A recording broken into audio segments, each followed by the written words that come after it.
E aqui eu quero fazer um link também, não só no 100, mas como que esse produtor que está hoje pensando que ele precisa produzir mais e a produtividade é o único caminho, né? Nós não temos outro caminho para fazer, né? Então, como que ele pode, num momento desafiador que nem esse, planta de cobertura e o sistema produtivo eficiente não é uma boa alternativa para ele começar a alavancar de novo os patamares produtivos? Excelente pergunta aí, né? Excelente tópico para a gente estar discutindo. Falaste muito do sistema de produção, né?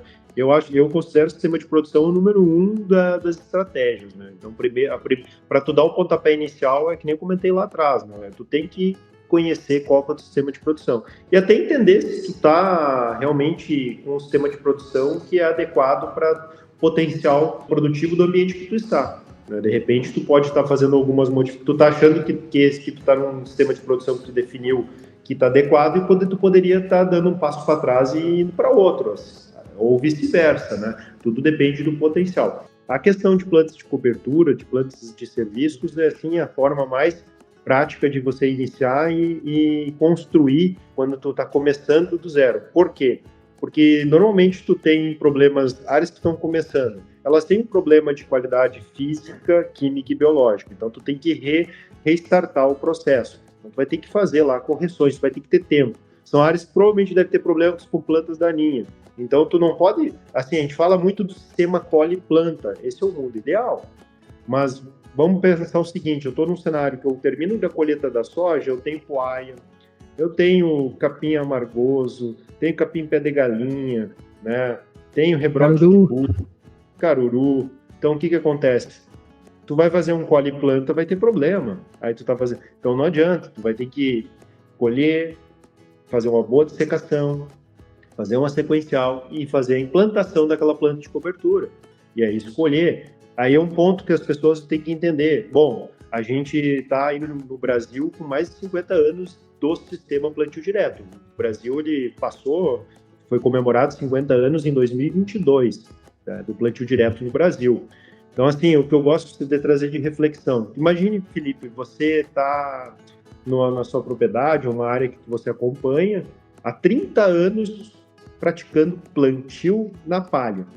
O que essa lavoura deveria ter com 30 anos? Essa é a reflexão, a gente tem que entender. Se você está 30 anos fazendo plantio na palha, fazendo plantio direto, o que deveria estar acontecendo nesse solo? Primeiro, você vai chegar nessa área, ela tem que ter uma camada de restos culturais em decomposição, aquela camada que a gente chama orgânica, e palha acumulada dos anos anteriores. Teria que ter já esse processo. Com 30 anos de sistema plantio direto, nós temos continuidade de bioporos e nós temos formação de perfil. Tu já chegou nesse patamar. Isso é o ponto que tu deveria ter. O que acontece? Você vai numa área hoje com 30 anos, muitas vezes, e qual é o cenário que a gente vê?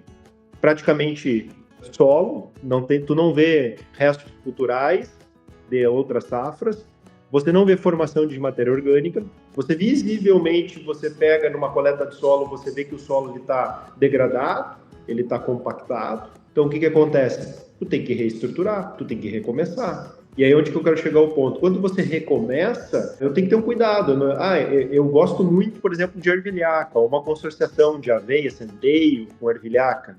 De botar biodiversidade, botar nitrogênio, que a ervilhaca traz. Mas quando eu estou começando um processo, eu tenho que formar palha primeiro, eu tenho que acumular palha, eu tenho que ter lignina, eu tenho que ter relação CN alta.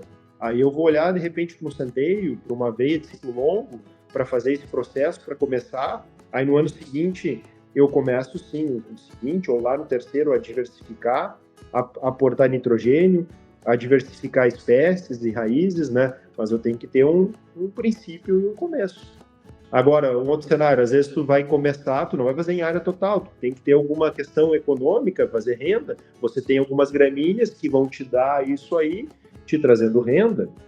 E aí que é a importância, eu gosto de trazer também do sistema de produção, só para deixar também uma outra mensagem dura, tá? Dura, porque a gente como roda e escuta muito, falou de palha, né? Primeiro ponto, a palha tem um custo, mas ela se paga. É o que tu falou, tu está preparando. Então, tu está preparando no verão. Tem efeito de supressão de plantaninha, tem a ciclagem. Agora, um ponto, culturas econômicas. Vou dar um exemplo aqui, trigo. canola, que é o que está aí. A canola cresceu muito no Rio Grande do Sul. Esse ano se fala em mais de 200 mil hectares de canola, né?